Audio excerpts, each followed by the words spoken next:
청년 대국민 소통장 청국장 83회를 지금부터 시작합니다. 반갑습니다. 네, 반갑습니다. 저희가 지난주에 한 주 건너뛰고 이렇게 오랜만에 만나게 되는데 의성님께서 재훈님, 오시자마자 본인 자리 없어지는 줄 알았다고. 재훈님은 전혀 그런 생각 안 하던데 내 자리가 없어질 일은 없다 약간 이런. 그런 건 아니고 네. 왜냐면 이게 방송 준비하는데 살짝 저도 약간 부담이 좀 있더라고요. 그래서 한 주를 건너뛰니까 그냥 편안한 마음으로 준비를 할 수 있었습니다. 네. 그러니까 다들 2주간 뭐 하셨어요? 뭐 특별한 일이 있었나요? 저는 대학원 이제 기말고사 보고 기말고사 청년의 이야기. 그쵸. 네. 잘 보셨어요? 일도 뭐 그런 거 묻는 거 아니에요. 뭐라고 대답해? 아니, 시험지는 잘 볼 수 있잖아요. 그렇죠. 요즘 청년들 다 이렇게 사니까 일도 하고 학교도 다니고 방송도 하고 그러니까 그렇게 하고 있었어요. 재훈님은 뭐 어떻게? 저는 아직도 그분 때리고 있어요? 아직 진행 중인 저저번 회차에서도 말씀드렸던 그 저격 관련해 가지고 저도 계속 활동하고 있었습니다. 개인 유튜브 채널에 관련 영상 계속 올리면서 최근에 2,000명 돌파했다고. 네, 맞습니다. 구독자 새날 구독자 많이 들어갔을 거예요 아마. 네, 맞습니다. 아니 새날 시청해 주시는 분들도 막 이렇게 채널 알려달라고 막 이렇게 댓글도 남겨주시고 하시더라고요. 응원 이렇게 많이 해주시고. 근데 거기다가 제 채널을 또 말씀드릴 수가 없더라고요. 그럼 이쪽으로 오세요 이렇게 할 수가 없어가지고 그냥 넘어가긴 했는데 어쨌든 많은 관심 주시는 것 같아서 이 자리를 빌어서 감사의 말씀 전하고 싶습니다. 네, 좋습니다. 아무튼 또 우리 청국장이 계속 자리를 잡아가는 과정이다 보니까 뭐 아쉬운 부분이나 혹은 바라는 게 있으면 실시간 채팅으로 많이 남겨주시면 좋을 것 같고, 그러다 보면 자연스럽게 우리 호흡도 맞아가고 또 청년들의 다양한 생각도 전하고 또 그 과정에서 우리 개개인의 생각도 전할 수 있지 않을까 그런 생각이 들고, 이제 본격적인 주제 한번 들어가 보도록 하겠습니다. 오늘 첫 번째 주제는 오늘도 레벨업, 우리 유튜버 정재훈님 사연을 한번 가져와 봤는데 오늘 어떤 거 준비하셨어요? 저는 이번 주는 아무래도 커뮤니티 반응, 제가 항상 이 커뮤니티 관련해서 좀 이렇게 소통하려고 많이 하잖아요. 그래서 오늘은 어떤 주제를 가지고 왔냐면 최근에 북한 관련해서 뭐 식량 지원이다, 식량을 협력해준다, 약간 이런 기사들이 굉장히 많이 나왔었어요. 그래서 오늘은 시민분들의 생각 또는 뭐 과연 통일은 가능한가 이런 부분에 대해서 좀 말씀을 드리려고 하는데. 와, 통일은 가능한가 이 주제를 하신다고요? 그 어려운 주제를 이제 짧은 내용 중에 여러 가지 어떤 해석이나 그런 것들을 볼 수 있지 않나 그래서 한번 가져와 봤고. 며칠 전에 북한 노동당 전원회의에서 북한이 식량난에 대해서 공식적으로 인정을 했었어요. 그리고 이 공식적으로 식량난을 인정한 부분에 대해서는 많은 전문가들이 굉장히 이례적이다 이렇게들 보고 있었고, 관련해서 이제 우리나라 통일부 이인영 장관님이 이거에 대해서 우리는 긍정적으로 협력을 해줘야 되겠다, 뭐 이렇게 식량 협력에 대해서 주저할 이유가 없다 이런 식으로 말씀을 하셨고, 그게 뉴스에 되게 대문짝만하게 기사들이 실렸더라고요. 아마 보셨을 수도 있을 텐데. 근데 관련해가지고 제가 이제 그 기사를 접하면서 그 기사의 댓글이나 아니면은 여러 커뮤니티들에 가서 그 반응을 계속 이렇게 연구를 해봤어요. 어떤 반응들이 연구까지. 있나. 그러니까 반응을 살펴봤다. 그러니까 뭐 전문적으로 연구원은 아니라. 근데 아무튼 되게 유심히 봤는데 이 민주당이나 대북 정책에 대해서 굉장히 안 좋은 시각으로 진짜 너무 혐오 정도까지 그런 정도까지 이거를 하는 걸 보면서 이 얘기를 내가 오늘 방송에서 하면 어떨까 이 생각을 하고 저는 이 내용을 가져온 거거든요. 근데 일단은 관련 반응들이 엄청 안 좋았고, 어떤 건지 대충 소개를 해드리면, 민주당이 정권을 잡으니까 역시 북한한테 퍼주네, 이런 반응들이 있었고. 대표적이죠. 그렇죠.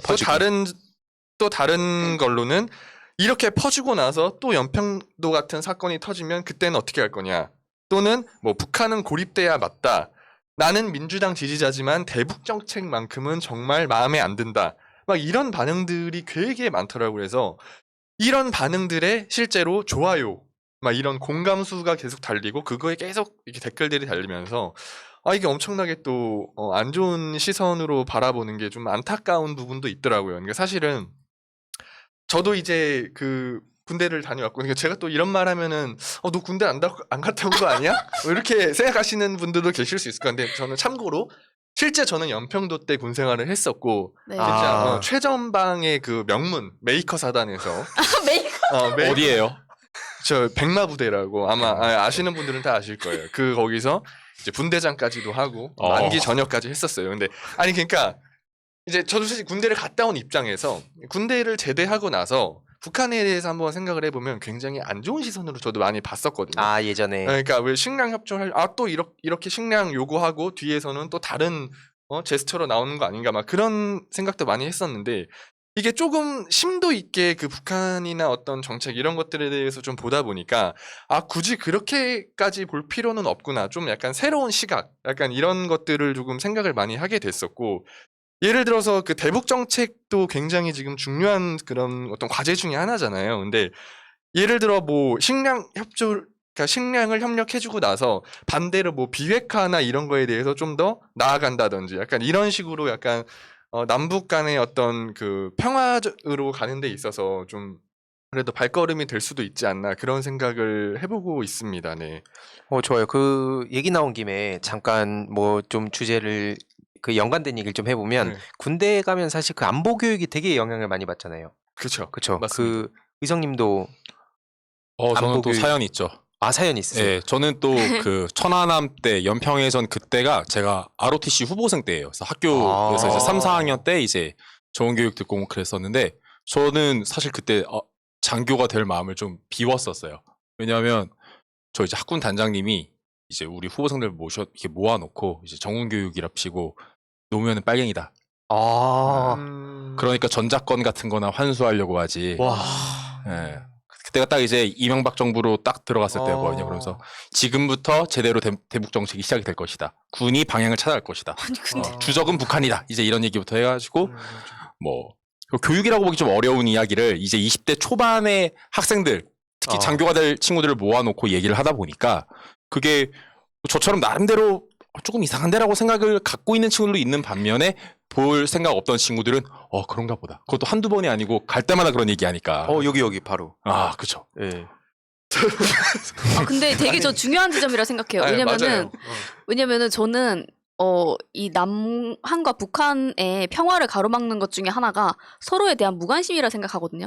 예를 들어서 남한 사람들 자체가 북한 사람들에 대한 관심이나 뭐 비핵화나 평화에 대해서 관심이 없는데 뭐 외부 요인들도 그렇다 치지만 왜냐면 각자의 함께하고 싶은 각자의 염원이 너무나 심하더라도 주변 환경들 때문에 안 될 경우가 많은데 그 심지어는 당사자들끼리 그렇게 관심이 없는 상태잖아요. 근데 아까 얘기해 주신 것처럼 관심이 없던 사람이 어떻게 하면 있게 만들까? 저는 그게 되게 큰 제 관심사거든요.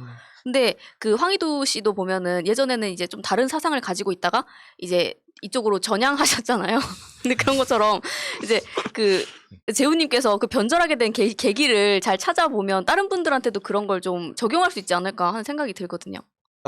맞습니다. 그러니까 그게 저도 이제 그 군대를 다 이렇게 하는 입장으로서 여기 대표님이 말씀해 주신 거랑 똑같이 그런 사상이 계속 이게 세뇌가 되는 거잖아요. 어떻게 보면 네. 북한은 주적이고 우리나라는 특히 모병제가 아니라 징병제인데 네. 너희가 군대에 와 있는 이유 북한 때문 아니야? 맞아요. 이런 그쵸. 식으로 네. 접근을 하다 보니까 군대에 끌려온 사람 입장에서는 짜증이 나죠. 네, 진짜 그렇죠. 그 이거 논리대로만 하더라고요. 보면 군인들은 무조건 북한을 주적으로 생각해야 정상인 거예요. 오히려 그렇죠. 그 안에서는 오인석 대표님처럼 의문을 가진 사람이 쟤 왜 저래? 라고 생각하게 그런 환경에 있는 거죠, 실제로. 그래서 그들을 싸잡아서 함부로 욕할 수 없다는 게 이제 저의 옛날 생각이었어요. 함부로 욕할 수 없죠. 저 네. 같은 경우는 그 얘기 들으면서 왜 저런 얘기를 해? 그래서 부들부들 이렇게 했어요. 그래서 아. 옆에 친구도 부들부들 있길래 너 왜 부들부들 있어? 북한 죽여버려. 다른 의미의. 다른 의미인 거예요. 근데 저도 미디어나 지금 플랫폼 일배 이런 거 되게 중요하다고 보는 이유 중에 하나가 뭐냐면 저는 이제 의경 출신이다 보니까 경찰학교를 거쳐가요. 훈련소 끝나고 한 3주가량 경찰학교에 있었는데 거기서 보여줬던 게 뭐냐면 저는 그때 한창 그 광우병 집회 그런 거 그래서 그 경찰들이 시위대들한테 막 난타당하고 이런 거 방패랑 이 장신구를 뺏기고 그 막 코피 흘리고 있고 얼굴 막 터지고 그런 것들만 본 거예요. 그러니까 저희들은 이미 나가면 우리는 절대로 당하지 말자. 그러면서 예전에 어청수 청정이었나? 그 어청수 씨가 그 내가 책임질 테니까 다들 반격에 나서라. 그러니까 한마디로 그 시위대들 때려라. 그 얘기를 듣고 저도 어렸을 때 이거지. 왜 우리가 어, 일방적으로 경찰이 어. 막고 있어야 돼? 공권력이 왜 이렇게 돼? 이런 거 의문을 저도 갖고 있었고 그거를 나중에 보니까 되게 무섭더라고요. 그 경찰의 입장에서 이런 컨텐츠들을 보다 보니까 너무 화가 나는 게 당연했었던 그 다른 차원에서 또 안보 교육이 비슷한 게 아닌가. 저는 그래서 그 남자분들이랑 얘기를 하다 보면은 뭐 이게 남자 여자 갈라치기 문제가 아니라 군대의 문제다 보니까 제가 직장 다닐 때 어떤 분이 20대 한 중후반쯤 되시는데 그 남자분이 자기는 자기 눈앞에 지금 북한 사람이 있으면 무조건 다 총으로 쏴버릴 거래요. 그래서 아니 너무나 혐오 섞인 말로 그렇게 얘기를 하는 거예요. 극단적이잖아요. 그래서 아니 북한의 그 위에 지도부를 그렇게 생각하는 건 그럴 수 있다 쳐도 그냥 거기에 태어난 게 무슨 죄냐. 거기에 사시는 분들 뭐 시민들은 뭐가 죄냐 이렇게 해도 그래도 그냥 다 싫대요 자기는. 그래서 보람 씨는 군대를 안 갔다 와서 그런다고 저한테 막 그런 얘기를 하더라고요. 그러니까 의견에 공감하기는 어렵지만 이해가 되는 부분이 있죠. 그러니까 네. 실제로 아마 대부분의 사람들의 생각이지 않을까 싶어요. 저는 그게. 왜냐면은 실제로 여성분들 같은 경우에는 북한에 대해서 막 크게 관심을 가지고 있다라고 저는 그렇게 생각은 안 하거든요. 그러니까 대중적으로 봤을 때. 그리고 반대로 남자분들은 군대에서 아까 말씀해 주셨던 그런 세상들을 접하기 때문에 약간 되게 반감을 가지고 있는 게 사실이고, 아까 제가 해서 하던 얘기에 조금 더 덧붙이자면 요즘에 사실 그 군 급식 관련 혹시 논란 다들 접하신 적 있을 거예요. 그쵸, 네. 부실하다 그러면서 이게 막 논란이 되고 우리 아들 군대 보내놨는데요 이렇게 뭐 밥이랑 김치만 먹냐 막 이런 식의 반응이 되게 뜨거웠었는데, 이거에 또 묶여서 우리나라 군 장병들도 거기 2년 하면서 밥도 제대로 못 먹는데 북한에 식량을 지원해 주는 게 말이 되냐, 그런 걸로 또 엮여가지고 이게 계속 가더라고요. 근데 아까 설탕님께서 질문하셨었는데 저도 이제 어느 부분에서 조금 생각이 바뀌게 됐냐면, 이게 솔직히 분단 국가에서 전쟁으로 하는 통일은 저는 이제 없다고 생각을 하거든요. 왜냐면은 이제는 총이랑 칼로 하는 그런 시대의 전쟁이 아니라 이제는 진짜 미사일 전쟁이기 때문에 뭐 피해나 어떤 그런 규모도 어마어마하고, 그래서 이대로 분단된 채로 계속 그냥 평생 가느냐, 아니면은 통일이 된다면 이거는 진짜 평화적으로 하는 통일밖에 없지 않나, 그렇게 생각을 하면서 저도 그게 좀 바뀐 그 케이스인 것 같아요. 근데 그러니까 통일을 하게 된다면 좀 평화적으로 하는 방법밖에는 없다, 그렇게 보는 주의라서. 근데 그럼 그 상황은 통일을 가정을 해놓고 결과적으로 봤을 때 통일이 돼야 된다는 걸 가정을 해놓고 하시는 생각이시잖아요. 그죠, 어떻게 보면 그럴 수도 있죠. 예, 맞아요. 어떻게 보면 그러니까 통일을 돼야 된다라는 생각을 가지고 있기 때문에 가능한 거죠. 그러면 쥐어짰어요 최근에. 아니요. 아니에요. 그러면 어쨌든 이거는 통일을 해야겠다라고 생각하는 사람들에 한해서는 그렇게 바뀔 수가 있는 거네요. 통일하기 싫어하는 사람들도 지금은 굉장히 많잖아요. 네, 맞아요. 그래서 약간 그런 대북 정책이나 이런 거 하면서도 사실은 국민들이 반감을 가질 만한 그런 부분들을 어떻게 좀 잘 해소시키는 것도 어떻게 보면 하나의 그런 단계지 않나, 그렇게 생각을 하고 있습니다. 근데 의성님은 좀 어떻게 보세요? 일단 저는 사실 우리의 소원은 통일이 아니라 우리의 소원은 평화가 돼야 된다고 보고, 통일은 일단 우리 남한에서부터 좀 의견 통일이나 좀 먼저 맞아요, 하면 맞아요. 좋겠고, 그러니까 통일이 아니라 통합으로 가야 되겠죠. 이미 통일의 시대가 아니라 통합의 시대이기 때문에 통합 의견을 모으고 각자의 의견이 살아있는 상태에서 최선의 어떤 결과물을 좀 만들어내는 방식으로 좀 가면 좋겠는데, 일단 시대 자체가 너무 달라져서 북한이 옛날처럼 성군 정치하던 시대가 아니고 이미 경제적인 발전에 대해서 첫 번째 우선순위로 이제 두겠다라고 천명을 한 상황이기 때문에 이번에 근데 우리 이번에 식량난이 좀 왔네라고 이야기를 할 수밖에 없는 네, 그런 상황이 있었다. 그래서 그렇게 김정은이 뭐 순순히 뭔가 인정한 것 같지만 이미 북한의 발전 기조가 굉장히 달라졌다라고 좀 볼 수가 있을 것 같고, 그리고 이번에 이인영 장관님께서 말씀하신 것을 이렇게 봤는데 어떤 뉘앙스이신지는 알겠어요. 그런데 조금 이런 부분이 약간 하지 않으면 어떨까라고 생각이 좀 들었던 부분이, 이 북한에서는 이제 그 북한의 이 최고 존엄자가 이 우리가 그 조금 식량이 없다, 힘들다라는 걸 물론 이번에 말은 했지만 그걸 다른 나라가 대놓고 특히 남한이 그럼 우리가 도와줄게 라고 이야기하는 것에 대해서 굉장히 자존심 상해하고, 그 다음부터는 협상이 이제 아예 그냥 안 돼버리는, 우리가 쌀 준다고 하면은 받을 것 같지만 쌀 줄 테니까는 뭐 비핵화해 하는 식으로 얘기하기도 전에 근데 왜 쌀 준다고 공개적으로 얘기해, 자존심 상하게 너네랑 말 안 해 라는 식으로 논리가 흘러가 버려서 이렇게 대놓고 쌀 줄게, 협상하자, 아니면 우리가 좀 잘해줄게 라고 공개적으로 해버리면 오히려 역효과가 좀 날 수도 있다라고 생각이 들어서 좀 북한이 어떤 니즈가 있는지를 좀 파악을 하고 예전과는 좀 다르게 접근하면 좋지 않을까라는 생각이 들어요. 저는 요즘 모병제를 보면서 그런 생각 드는 게 그 약간 스타크래프트 했었잖아요. 그래서 예전에는 아까 말씀하셨듯이 총칼 들고 그러니까 마린 메딕 가지고 쫙 그 전투를 했었다면 이제는 시즈 탱크, 막 배틀 크루저 이런 고급 맞아. 유닛으로 그러니까 이게 머릿수가 중요한 게 아니라 이젠 기술 싸움이기 때문에 기술과 전략 싸움이라서 거기에 투자를 하고 어차피 또 현실적으로 인구가 계속 감소되고 있기 때문에 징병제에서 모병제로 넘어가는 건 당연하지 않나. 근데 총선 때 잠깐 얘기 나오다가 지금 또 사라져 버렸거든요. 저는 이게 다시 논의가 좀 불붙어야 되지 않나라고 생각을 하고 있습니다. 근데 저는 아까 의성님 해주신 말이 너무 공감이 가서 저희가 북한 분들이 직접 나오셔서 하는 방송이 또 있거든요. 다른 코너가 갓나 스타일이라는 코너가 있는데 거기에서 나오시는 분들도 그런 비슷한 얘기를 해주셨어요. 왜냐하면 너무 북한을 그냥 가난하니까 도움받는 그냥 그런 어떤 그런 기부받고 약간 그런 거에 그런 존재로 생각하면 이제 그분들도 자존심이 다 있고 왜냐면 북한이 지금 계속 정상국가로 나아가고 싶어서 지금 그런 뭔가를 정치도 그런 식으로 하고 이 외교도 하려고 하고 그렇게 하고 그쵸. 있는데 이제 그런 식으로 너무 뭉개뜨리는 건 좋지 않다 이런 얘기를 해주셨거든요. 그래서 너무 공감이 가고 저는 진짜 모병제 진짜 꼭 돼야 된다 생각해서 근데 한편으로는 좀 오히려 모병제가 좀 남자분들 때문에 안 되는 경우가 많다라고 얘기도 나오는 게 왜냐면 어느 지점에서 자르는가의 문제잖아요, 사실.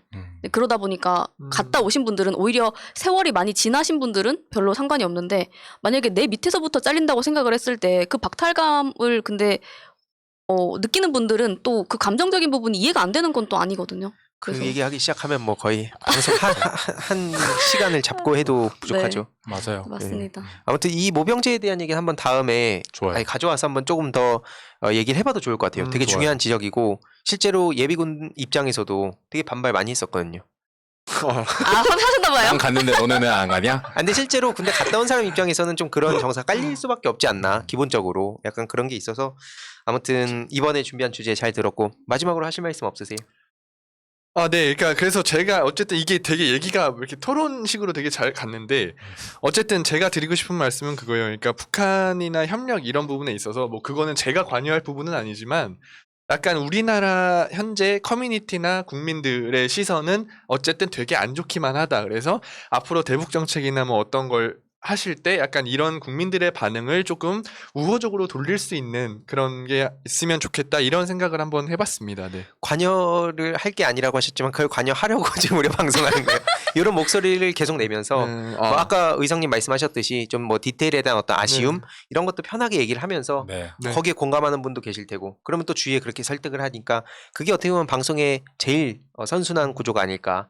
푸나님도 우리 청국장을 하게 된 이렇게 기회를 주신 이유가 모든 청년들이 편하게 나와서 방송할 수 있는 그런 모델이 되게 중요하다고 보셔서 이렇게 지금처럼 다양한 이야기들이 나왔으면 좋겠습니다. 아무튼 오늘 주제 되게 좋았다고 생각하고 감사합니다. 다음 주에 또 좋은 주제 가져오실 거라 믿습니다. 그럼 다음은 의성님. 네, 저는 오늘 G7 이야기 가져왔습니다. 오. G7 관련해서 많은 뉴스들이 나왔고 상당히 중요한 이슈이기도 한데 그래서 무슨 얘기를 하고 싶냐라고 물으신다면 이제 미국이 G1이 되겠다라고 선언했다라는 이야기로 이제 한번 해보려고 좀 가지고 왔습니다. 그러니까 중요한 건 이제 7개의 나라, 그걸 플러스 몇 개, 우리나라 포함해서 몇 개국의 나라가 이제 모여가지고 뭐 중국 관련된 이야기도 했다 하면서 많은 뉴스들이 이제 많이 나오고 있는데 결국 골자는 미국이 이제 자신의 그 글로벌 리더십을 좀 회복하겠다라는 거고 그 말인즉슨 우리 다시 옛날처럼 G1 절대 존엄으로 넘어갈 거야라는 것을 이제 천명한 어떤 회담이라고 볼 수가 있을 것 같아요.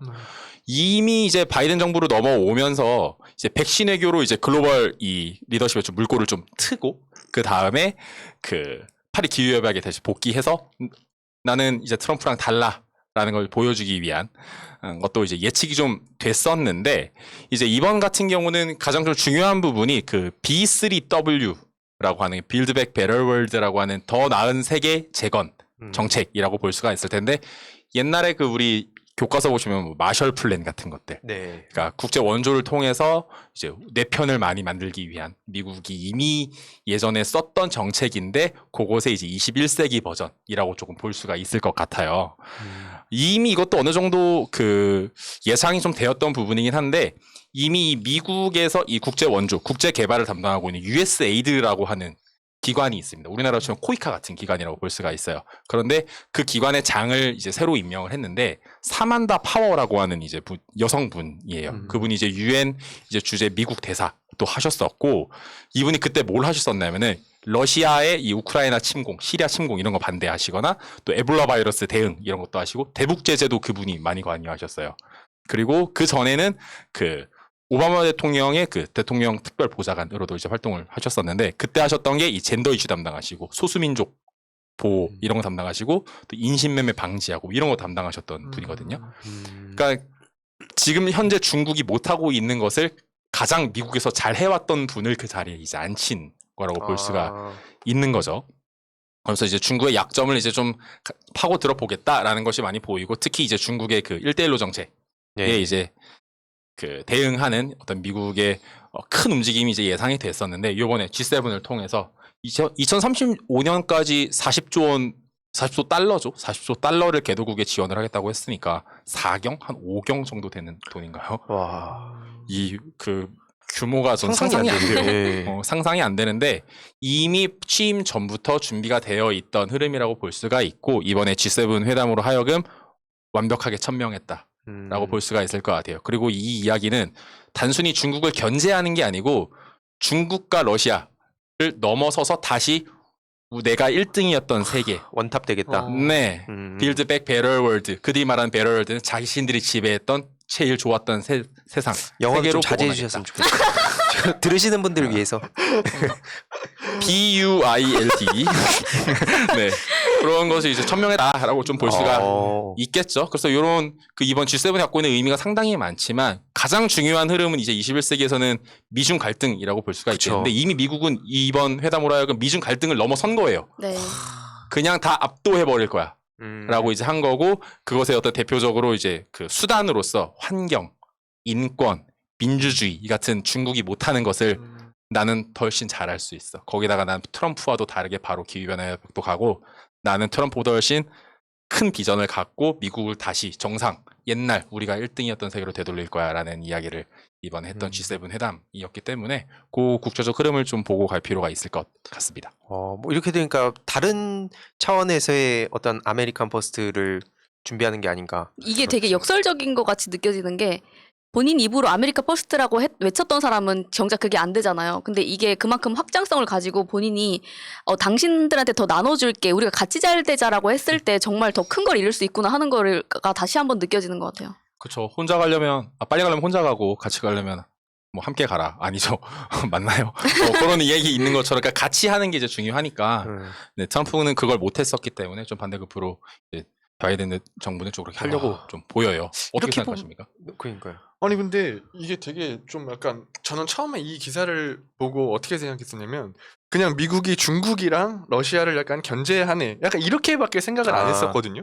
근데 이렇게 좀 자세하게 말씀해 주시니까 좀 그래도 좀 새롭게 볼 수 있었던 것 같아요. 저같이 이렇게 내용을 잘 모르는 사람 입장에서 봤을 때는 되게 끝이에요? 네. 아, 유튜브에 근데 이런 내용을 좀 다뤄주시면 좋을 것 같아요. 왜냐하면 실제로 비슷한 분들이 되게 많을 것 같아요. 그냥 제목만 보고 넘어가는 경우도 그러니까 많으니까. 저도 약간 그런 식이라서 제목만 봐도 좋은데 이번에 사실 G7도 그렇고 우리나라 대통령께서 이제 뭐 되게 환대를 많이 받으셨잖아요. 굉장히 의미 있는 행보였는데 그런 거에 대해서 짚어주는 언론이 제대로 없었다는 게 전 제일 많이 아쉬워서. 그쵸. 있긴 있었지만 보통 그 따릉이에 묻혔죠. 그쵸. 근데 이게 그 따릉이에 참 우리가 지금 해외에서 그러니까 이게 저는 늘 생각하는 게 뭔가 그 현재 진행형은 체감이 잘 안 되는 것 같아요. 그러니까 우리가 시간이 한참 지나고 나서 이거를 평가를 할 때는 그 되게 좋게 평가할 때도 있잖아요. 노무현 전 대통령 같은 경우에도 언제 저기서 한나라당이 인정을 했다고 환생경제 하던 게 엊그제 같은데 지금 갑자기 와서 문재인 대통령 까려고 노무현 대통령 막 극찬하기 시작하고 이런 거 보면은 마찬가지로 언론 보도뿐만 아니라 그냥 지금 문재인 정부의 성과들을 보면은 지금 막 한미 워킹그룹 얘기도 나오고 엄청나지 않습니까? 막 스스로도 이 뭐 취한다고 하나? 취해요 진짜. 그러니까요, 진짜. 그리고 지금 G7도 그렇고 지금 국제적으로 나오는 의제들이 뭐 환경 관련해서도 그렇고 그때 지지난주에 말씀드렸던 이제 글로벌한 기업들의 세금 문제나 이런 것도 그렇고 굉장히 많이 선도해 나가야 되고 우리가 알아야지 되는 문제들인데 왜냐면 지금은 단순히 뭐 진보 보수의 이데올로기로 나눠지는 세상이 아니잖아요. 그래서 저희가 되게 이런 거에 있어서 주목할 만한 이슈들인데 그것들이 다 묻혀버리고 진짜 따릉이에 다 묻혀버린 거잖아요. 어떻게 보면은 저희가 근데 여기 G7 여기에 나오는 것들도 되게 짚어볼 만한 게 되게 많았는데 그때 환경 관련해가지고도 네. 얘기해 주시는 것처럼 이번에도 사실 환경 그러니까 조금 더 넓게 요즘 유행하는 ESG 하고 이번 G7의 결과가 연계가 매우 될 수 있다라고 볼 수가 있어요. 왜냐하면 ESG 자체도 환경, 사회, 거버넌스잖아요. 그러니까 인권이 들어가 있고 뭐 강제 노동을 근절한다든지 아니면 사내의 뭐 문화를 이제 이롭게 조성한다든지 이런 방식으로 인권 경영, 환경 경영하면서 이런 중국이 못하는 가치들이 다 들어가 있는 게 사실 어떻게 보면 ESG이기 때문에 ESG에 돈이 몰리는 이유가 이제 이미 서구 국가들이 반중국 정서로 하여금 환경, 인권, 거버넌스, 민주주의로 묶였고 묶인 만큼 아까 4경 넘게 돈이 들어갈 거라고 얘기했잖아요. 그 말인즉슨 이 분야에 이제 돈이 들어갈 것이란 예정이기 때문에 현재 이 ESG 광풍이 단순하게 좋은 의도로만 시작된 게 아니라 굉장히 정치적인 의도, 또 경제적인 의도, 또 사실 환경적인 의도도 워낙 많이 파괴되어 있으니까 네 골고루 이제 섞여서 현재 ESG 광풍이 이제 불었다고도 볼 수가 있을 것 같아서 청년분들께서 만약에 자신의 어떤 일자리를 생각을 하거나 아니면 현재 일을 하고 계실 때 그다음 이직을 고민을 하신다거나 좀 장기적인 비전을 보실 때 ESG를 단순하게 어떤 투자의 개념이라든지 뭐 그냥 단순 좋은 일, 뭐 CSR 같은 그런 개념으로만 보지 마시고 조금 더 크게 앞으로의 21세기를 지배할 담론으로서 받아들이시고 관련해서 일을 조금 준비해 가시면은 보다 더 커리어라든가 할까요? 좀 더 청년의 삶이 조금 더 재밌어지지 않을까라고 생각이 들어요. 혹시 오늘도 레벨업 이거 환경 유튜버로 변신하는 거 아니에요? 아니 그 정도까지는 아닙니다. 그 정도 아니 근데 왜냐면 네. 말씀해주신 내용들이 되게 좋은 게 많아서 거기에 이제 부분을 이렇게 좀 해서 넣으면 좋을 것 같아요. 제 카피해서? 영상. 네, 카피해서. 아, 좋아요. 왜냐면 또 이렇게 계속 알리는 게 제일 중요하지 않겠습니까? 그러니까 저도 그래서 이렇게 말씀해주신 것처럼 청년들이나 청소년들이 어떤 관심을 이렇게 명확하게 뭐만 관심을 가지고 있다 이렇게 얘기를 못 하잖아요. 그래서 이런 다양한 것들을 조금 이렇게 소통하면서 거기에서 또 이제 관심을 가지고 있는 분야를 또 찾아내서 또 관련해서 계속 목소리를 내고 이런 게 약간 지금 어때 청소년들이랑 좀 소통하는데 좀 큰 역할이지 않나 그런 생각을 하고 저 이거 네. 되게 중요한 요즘 고민 중에 하나가 뭐냐면 그 예를 들어서 지금 국민의힘 쪽에선 그 6070이랑 2030을 이렇게 포섭해가지고 4050을 고립시키겠다. 그러니까 이대로 시간이 지나면 이 민주당의 그 지지자분들이 꼰대가 돼서 이렇게 밀어내겠다라는 전략을 저쪽에서 취하는 것 같은데 요즘 좀 재밌는 현상 중에 하나가 10대들이 사실 2030보다 환경 문제에 더 관심이 많다고 저는 알고 있거든요. 그러니까 이게 저희가 체감하지 못할 정도로 사회 문제에 관심 많이 가지는 청소년들이 있는데 이들이 막상 정치권하고는 좀 떨어져 있는 느낌이에요. 근데 저는 그 이유 중에 가장 큰 게 결국에는 투표권이 없으니까 결정적인 의사결정에서 배제되고 너넨 어리니까 가서 공부나 해야지라는 어떤 되게 구시대적인 발상이 아직까지 파다하게 있다 보니까 이 청소년들을 공론회장으로 불러들이는 방법을 민주당에서 빨리 해야 된다 이런 얘기를 계속하고 있어요. 네. 이게 꼭 뭐 당장에 뭐를 막 좌우할 정도가 아니더라도 뭐 모의 토론이라든지 막 이런 걸 통해서라도 먼저 이런 계속 그 참여를 이끌어내고 당에서도 이걸 막 받아들일 수 있게 해야 된다 보는데 저는 제일 중요한 게 그래서 환경 그리고 메타버스 이런 요즘 10대 청소년들이 빠져 있는 거를 우리가 빨리 캐치하고 그리고 받아들여야 된다 생각합니다. 이걸 뭐 어린 애들이다 뭐다 이렇게 배제할 게 아니라 그래서 저는 환경 관련해서는 진짜 되게 중요한 이슈인 것 같은데 저도 아직 많이 부족해서 매번 나와서 말씀해 주실 때 되게 큰 영감을 얻게 돼요. 네. 그리고 환경 이런 것들이 또 기술적인 거랑도 지금은 되게 많이 연결이 돼 있잖아요. 근데 네. 어떻게 보면은 저도 맨날 와서 뭐 생활하고 일상생활하고 할 때 지금 내가 어느 지점에서 어떻게 생활하고 있는지 내 모습을 잘 보지 못할 때가 많은 것 같아요. 근데 사실은 보면은 아까 말씀해주신 메타버스 같은 것도 그렇고 되게 지금 인간 종은 몇천 년째 변하지 않고 있는데 과학기술이 지난 몇 년, 몇십 년, 몇백 년 동안 너무 많이 변하다 보니까 이 굉장히 다양한 세대와 세상이 혼재하는 느낌인 거예요. 그러다 보니까 저는 별로 그렇게 디지털적으로 많이 안 살고 있는 것 같은데 또 상대적으로 저보다 훨씬 더 아날로그적인 분들도 계시고 근데 이게 항상 이 제도가 현실을 못 따라가잖아요. 근데 지금도 아까 메타버스 얘기해 주신 것처럼 저는 이게 뭐 미래의 일이 아니라 환경적인 것도 물론 미래의 일이 아니라 지금의 일인데 그게 지금 그 안에서 예를 들어서 뭐 명품 가방 같은 게 몇백만 원짜리가 그냥 거래가 되고 있거든요. 근데 여기에 대해서 세금이나 규제가 전혀 없어요.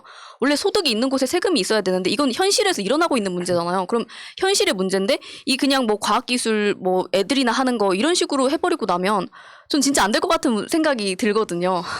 실제로 많은 20대들도 메타버스를 보면서 왜냐면 잘 모르기도 하고 아무래도 스펙 쌓고 취업 준비하고 이런 게 많다 보니까 그 10대들이 좋아하는 막 제페토라든지 예를 들어서 한국에 있는 그런 것들에 대해서 못 받아들인다는데 저 놀랐던 게 블랙핑크가 그 뭐 사인회였나? 그게 5천만 명인가가 그걸 신청했다 그러고 BTS 다이너마이트도 포트나이트로 그 이렇게 공개를 하고 그러니까 완전히 세상이 지금 달라지고 있고 이미 많이 달라졌는데 이거를 뭐 한때의 유행이다. 그 뭐 못 받아들인다 이런다고 하면은 그게 익숙하던 청소년들이 그대로 지금 이제 20대처럼 사회에 진출했을 때는 완전히 또 다른 세상이 오지 않을까.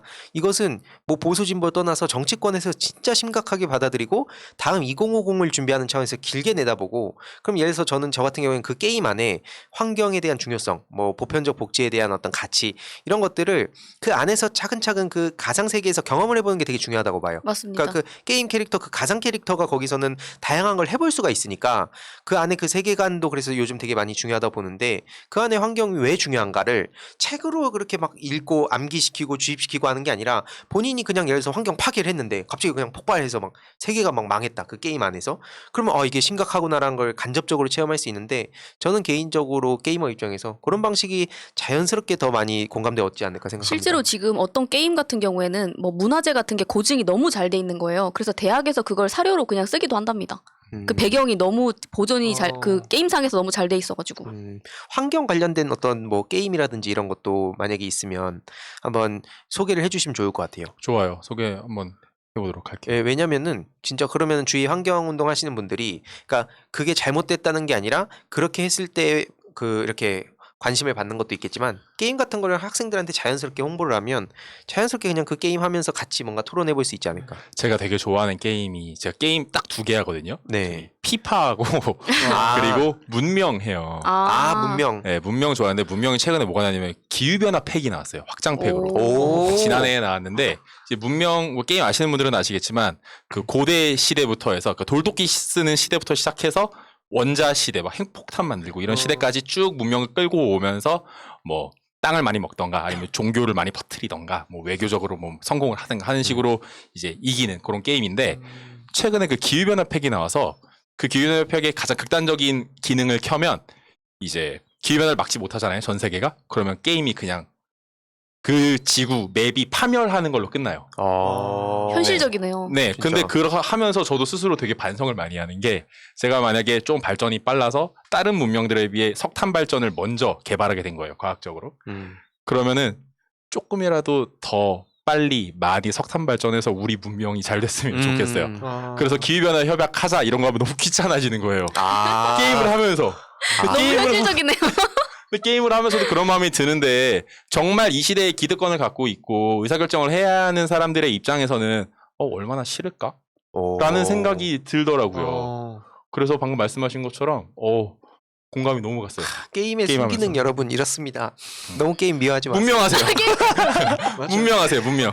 좋아요. 다음에 한번 이걸로도 한번 자세히 얘기해봐도 좋을 것 너무 같습니다. 재밌을 것 같아요. 네, 아무튼 오늘 주제도 어떻게 보면은 미국에 대한 얘기하다가 이렇게 환경과 게임까지 이어졌는데 아무튼 되게 폭넓은 얘기를 다양하게 시간 관계상 많은 걸 못하지만 아무튼 우리가 쭉 앞으로 계속 해나가니까 그 얘기 나왔던 것들 계속 이어가서 앞으로도 해나갔으면 좋겠습니다. 그러면 다음으로 달타령님 어떤 주제? 네, 제가 일단 2가지 기사를 한번 왜 이렇게 좋아하시죠?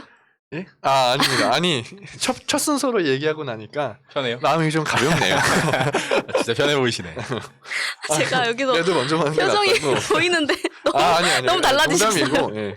이제 좀 약간 이제 마음가짐을 잡는 거죠. 잘 들어야 돼. 앞으로 맨날 1번 시켜주셔야겠다.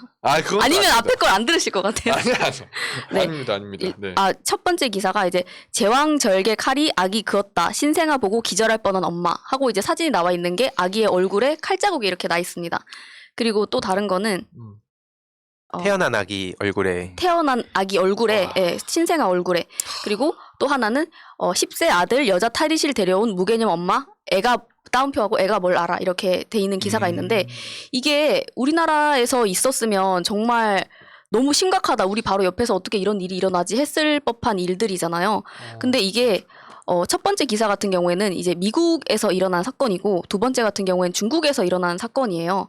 근데 사실은 요즘에 제가 이제 뉴스 같은 것들을 쭉 보다 보면 해외 토픽에 옛날로 치면은 나올 만한 그런 기사들이 상위에 랭크가 되고 그걸로 조회수를 계속 빨아먹는 듯한 이런 형태가 보이는 거예요. 근데 이게 심지어는 굉장히 부정적인 내용에 뭔가 혐오를 조장하거나 아니면은 굉장히 자극적이고 선정적인 이런 기사들이 있는 행태를 보고 이런 이 포털에 대해서 좀 얘기를 해보려고 제가 이 두 가지를 가지고 왔습니다. 이거 말고도 사실은 또 엄청 많이 있거든요. 근데 우선은 제가 이 그 10살짜리 남자아이를 여자 탈의실에 이제 목욕탕에 데려온 엄마 이 뉴스가 먼저 나왔던 기사였는데 제가 봤을 때 이거 같은 경우에는 이제 누르기 전에는 이게 어느 나라 기사인지 모르지만 마치 뭐야 이거 이렇게 하고 딱 눌러보면 이제 들어가 보면 이게 중국에서 이런 일이 있었구나 하고 근데 딱 보면 이게 되게 남자 여자의 되게 불편한 부분을 건드리는 듯한 저는 그런 느낌이 들었고 그리고 이게 되게 남자 여자 갈라치기 그리고 혐중으로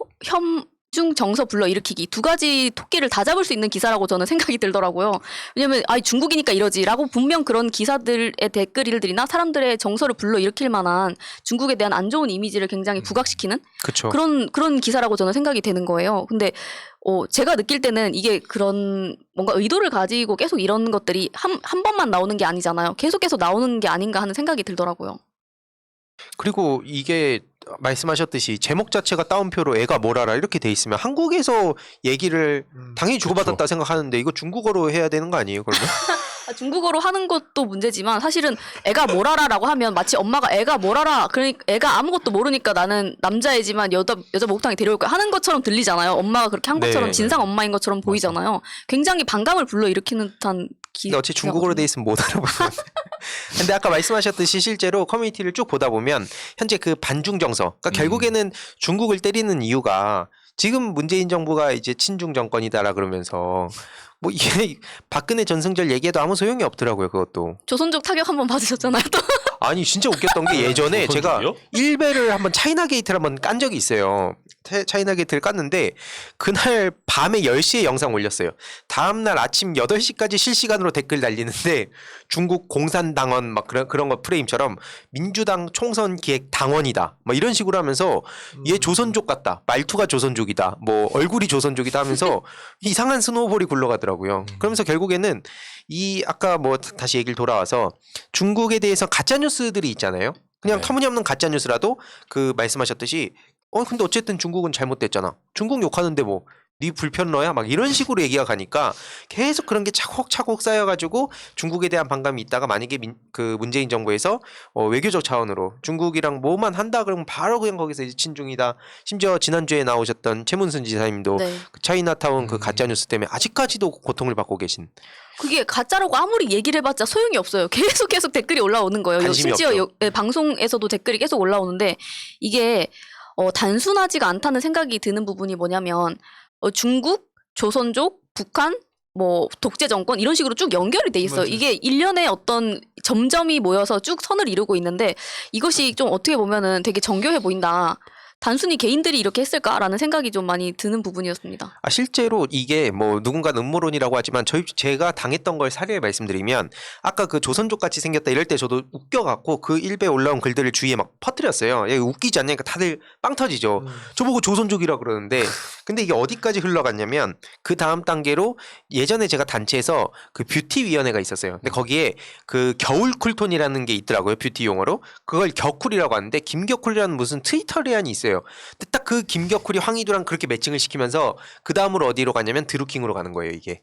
이 다음 이렇게 코스를 하나 밟아가는 그 단계가 있는데 그러다가 멍 때리고 있다가 아 이게 드루킹이 황희도랑 엮이면서 이번 총선 때 뭐 또 4.15 부정선거 얘기에 제가 민주연구원 이사로 있으니까 완성이 그렇게 되더라고요. 황희도가 프로 게이머인데 프로 그래머라고 표현하면서 황희도가 그 이거 IT 뭐 조작을 해가지고 부정선거를 한 놈이다 이게 젊은 놈이 썩어갖고 그런 거 빠져갖고 막 그러면서 능력은 조선조. 있다.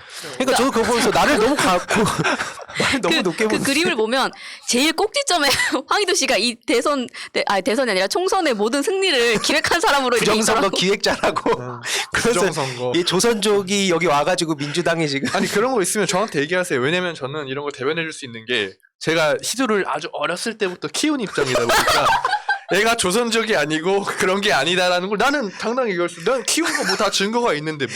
아니 희도 햄버거 사준 거부터 해갖고 뭐 카드 목록이 딱 있으니까 내가 키웠다. 본인도 조선족으로 같이 그렇죠. 잡혀. 화교라고 하겠죠. 그럼 본인이. 아 그렇게 되나? 네, 그렇게 그럼요. 되죠. 카르마가 화교 같다. 뭐 이런 식으로 그럼요. 잡히는 거죠. 아 그러니까 이게 진짜 저는 어떻게 보면 너무 잔인하다 생각이 들었던 게 요즘은 꼭 그 중국 그러니까 친중이다 뭐다 이런 걸 다 떠나서 모든 게 진짜 어느 순간 팩트가 과연 의미가 있나라는 생각이 들 정도로 그냥 정서적으로 사람을 그냥 난도질해버리면 그 다음에 뭐 손 쓸 방법이 없어요. 그렇지 않습니까? 네, 그래서 지금 지지난주에 저희가 그 방송을 할 때 미디어 바우처법에 대해서도 얘기를 했지만 지금 저는 포털의 문제가 굉장히 심각하다고 생각을 하고 있거든요.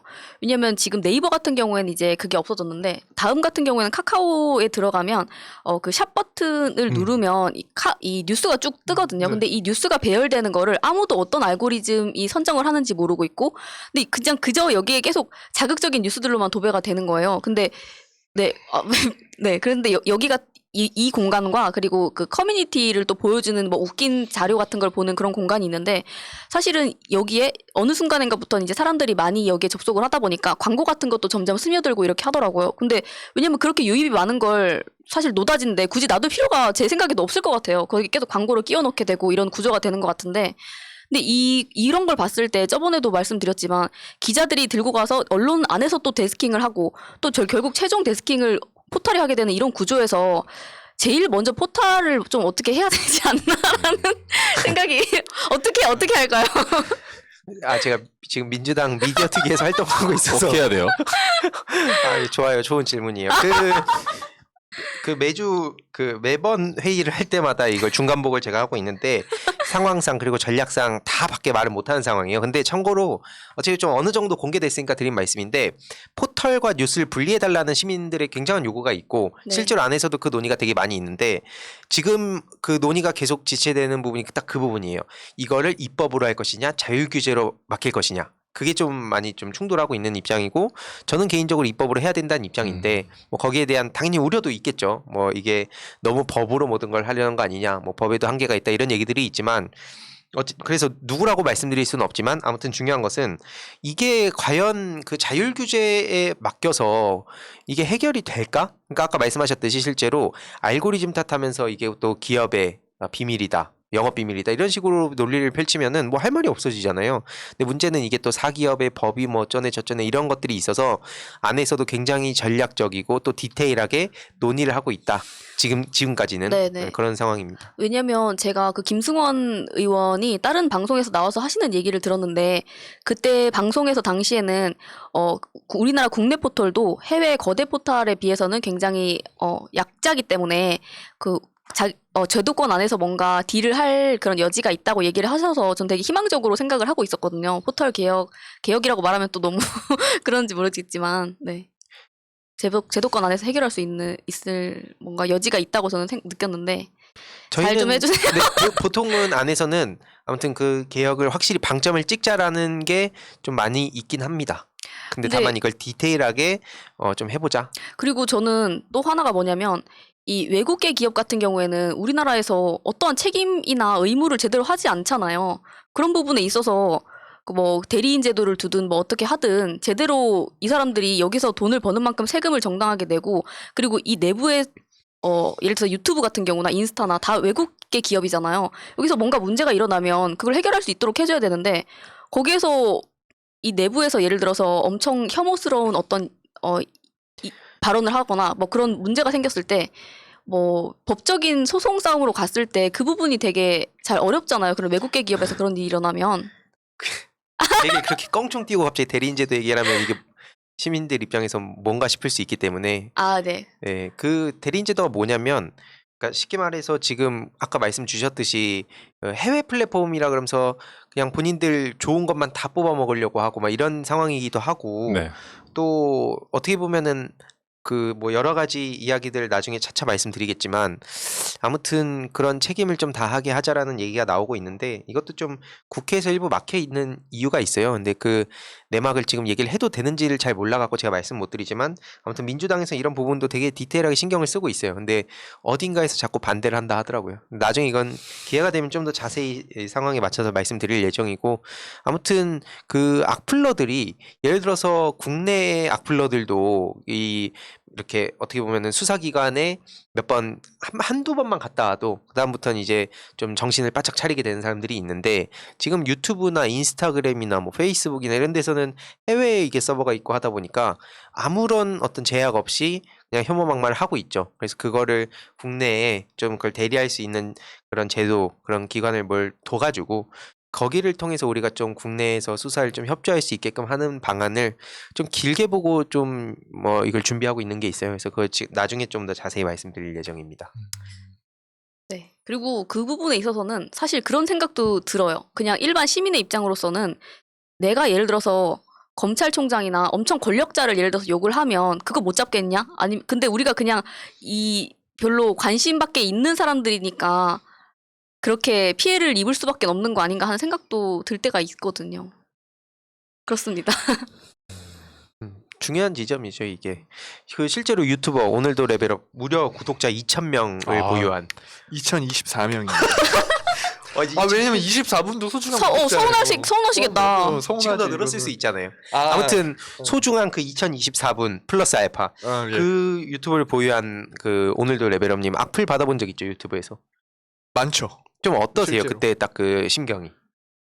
솔직히 그러니까 어느 정도 악플이냐 저번에도 얘기했었는데 어느 정도 악플이냐에 따라 솔직히 제 기분도 좌우되는 건 맞아요. 왜냐면 제 영상에 대해서 그냥 가벼운 뭐 비판이나 뭐 자기의 생각을 표현하는 정도는 다를 수 있기 때문에 저도 받아들이는데 예를 들어서 진짜 뭐 입에도 담을 수 없는 뭐 그런 욕들 있죠. 뭐 제가 여기서 안 해도 그런 욕을 받을 땐 솔직히 저도 사람인지라 솔직히 울컥하죠. 네. 근데 그런 부분들도 약간 말씀해 주신 것처럼 그 유튜브라는 게 사실은 그렇게 해도 아무런 법적인 그게 없어요.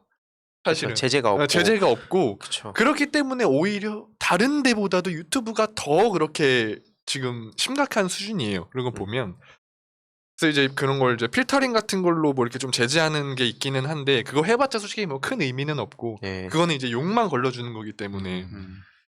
이 부분도 좀 심각하다 그렇게 생각하고 있습니다. 아무튼 오늘 뭐 포털 얘기에 또 악플 얘기까지 나왔는데 중요한 건 뭐 민주당뿐만 아니라 그냥 정치인들이 이 포털의 문제 뭐 사실 이건 뭐 자칭 보수라고 하는 그 사람들도 포털 문제에 대해서는 이게 계속 나뉘잖아요, 의견이. 우리들한테 불리하다. 뭐 제가 봤을 땐 공감은 못하지만 아무튼 그런 되게 중요한 문제다 보니까 이 포털을 좀 개선하는 그런 것도 되게 중요하다 보고 민주당 미디어 특위에서도 성과를 잘 내야 되는데 이게 또 그 디테일하게 얘기하기 시작하면 좀 되게 어려운 부분들이 많더라고요. 그러니까 예를 들어서 이미 입법이 돼서 상임위에서 치열하게 논의하는 것도 있고 근데 갑자기 특위가 끼어들어서 이거를 우리가 이렇게 가야 된다라고 하는 건 또 너무 수준을 넘는 걸로 보일 수가 있기 때문에 이게 저도 밖에 있을 땐 몰랐는데 안에서 회의를 하고 하다 보면은 그래서 그런 걸 잘 이렇게 교통 정리도 하고 또 시민들의 뜻을 최대한 반영해서 그리고 이게 또 너무 무리하게 강행한다는 인식을 받지 않게 하지만 또 때로는 그런 게 필요하다면 이렇게 속도를 내서 뭐 그런 결단을 하는 그런 걸 하다 보니까 되게 어렵네요. 아무튼 저도 중간중간에 계속 소식을 좀 전해드리고 아무튼 포털에 대한 중요한 내용 그리고 친중 뭐 그러니까 혐중에 대한 내용도 간략하게 잘 들었습니다. 오늘 진짜 시간이 너무 빨리 가서 마지막 부분에 좀 급하게 마무리한 것 같은데 달타령님 좀 어떠셨어요? 뭐 추가적으로 하실 말씀? 추가적인 얘기라기보다는 어쨌든 남녀 문제 갈라치기 문제나 아니면은 중국을 혐오하는 이런 문제들에 있어서 계속 이 문제를 끌고 갔을 때 결국 피해보는 쪽이 어느 쪽일까 생각을 해보면 이제 저쪽은 아니고 우리 편이 피해를 입게 되는 구조라고 저는 보이거든요. 그래서 많은 분들께서 그런 고려를 좀 해주시면 어떨까, 한번 생각을 해보시면 어떨까 하는 생각이 많이 듭니다. 이게 제 주변에도 중국을 싫어하는 젊은 친구분들, 나이가 좀 있으신 분들 굉장히 많아요. 왜냐면 사실 동북공정도 그렇고 지금 유튜브 채널이 생기고부터는 뭐 김치 빼앗아 가려고 하고 한복 빼앗아 가려고 하고 모든 게 다 자기네 나라 거라고 하고 이제 그런 부분에 있어서 당연히 저도 안 좋게 보지만 그런 게 아니라 이제 외교적인 차원에서 국익의 차원에서 이제 뭐 중국을 대하는 거랑은 또 다른 차원의 문제잖아요. 근데 모든 뭐 중국에 관련된 거를 그렇게 다 싫다고 했을 경우에 생길 문제점들이 좀 있다 하는 거를 좀 생각해 봐 주셨으면 좋겠습니다. 혹시 그 아까 앞에 멘트를 오해할 분이 있을 것 같아서 그 저쪽이라고 하는 게 이제 또 뭐 보수다 뭐 이렇게 돼버리면 이게 되게 오해를 부를 수 있기 때문에 뭐 기득권을 뜻한 거죠, 그러니까. 네, 맞습니다. 네, 그러니까 계속 분열하고 싸우고 서로 헐뜯고 하다 보면 결국에는 기득권들한테 너무 좋다. 약간 그런 얘기인 걸로. 네, 맞습니다. 예. 혹시 다른 분들은 좀 하실 말씀? 오늘에 대한 소회요? 네, 뭐 전반적으로 아니면 그냥 다른 얘기해도 돼요. 오늘 뭐 저녁 뭐 먹었는지 이런 것도 마무리하는 차원에서. 사실 저 아까 G7 얘기할 때 그 중국의 1대1로 얘기도 하고 싶었어요. 그래야 조금 이야기의 균형이 좀 맞긴 하거든요. 아, 네, 그런데, 맞습니다. 그런데 사실 좀 그냥 안 하고 넘어간 이유가 다음에 해도 될 것 같아요. 중국은 1대1로 또 계속해서 여러 가지 문제를 일으킬 것이고 국제사회에서 지금도 논란을 많이 일으키고 있기 때문에 이제 제가 안 해도 될 것 같아서 안 한 것도 있고 또 오늘의 전적인 흐름상 또 구지적까지 중국에 대해서 비판하는 얘기는 안 해도 될 것 같아서 안 하기도 했는데 그건 되게 좀 중요한 것 같아요. 우리나라 같은 경우는 태생적으로 외교로 먹고 살 수밖에 없는 나라. 네. 그러니까 정말 박쥐가 아니고 균형을 잘 잡아야 생존할 수 있는 나라인데 지금 같은 경우는 우리가 뭐 정말 뭐 무슨 복인 건지 뭐 국민들이 능력이 있어 그런 건지 모르겠지만 정말 좀 유능한 대통령을 뽑아서 그래도 국민들의 이런 협중정서 또 외교적인 편향되는 시각에서 크게 막 휘둘리지 않고 나름 국정 철학대로 외교 철학대로 이제 외교를 하고 계셔서 다행인데 나중에 다른 대통령이 왔을 때 그리고 국민들이 외교적으로 내는 의견에 있어서 굉장히 과도하게 눈치 보고 그 표심에 흔들리는 외교 정책을 취하는 무능한 대통령이 다시 나타났을 때 그때는 누가 책임질 것이냐는 거죠. 지금의 이런 문제를. 지금 우리가 단순하게 중국을 혐오하는 것뿐만이 아니라 어떻게 보면 우리나라의 근간을 흔드는 되게 중요한 이야기들을 하고 있는 것이기 때문에 중국뿐만 아니라 외교적인 이야기들, 국제적인 이야기들을 할 때 조금 더 무게감을 갖고 책무성을 갖고 언론도 이야기하고 정치인뿐만 아니라 일반 시민들까지도 조금 더 진지하게 남의 나라 이야기가 아니라 정말 우리의 이야기로서 책무성을 갖고 좀 접근했으면 좋겠다라는 생각이 듭니다. 네, 좋습니다. 마지막으로 짧게. 네. 저 길게 얘기하려고 그랬는데 또 짧게 얘기하라고 하시니까 오늘 내용 전반적으로 다 좋았던 것 같습니다. 예. 다음에 더 알찬 주제로 찾아뵙도록 하겠습니다. 네, 좋습니다. 아무튼 청국장을 하다 보면 시간이 되게 빨리 가요. 왜냐면 각각의 또 주제들이 할 얘기가 많은 주제다 보니까 시간이 좀 길어지긴 하는데 그래도 계속해서 소식 오늘 못하면 또 다음 주에 하면 되니까요. 오늘 청국장 83회는 여기서 마무리하도록 하겠습니다. 시청해주셔서 감사합니다. 감사합니다. 고맙습니다. 현재로 저들을 물리치자. 바이러스에게는 마스크가 없다. 어서 가자 바이러스보다 먼저. 그러니 내일보다 먼저 가자. 우리들의 희망을 형제이게 하자. 설령 그것이 내일이라 해도 현재로 저들을 물리치자. 바이러스에게는 마스크가 없다. 어서 가자 바이러스보다 먼저. 바이러스에게는 마스크가 없다. 어서 가자 바이러스보다 먼저.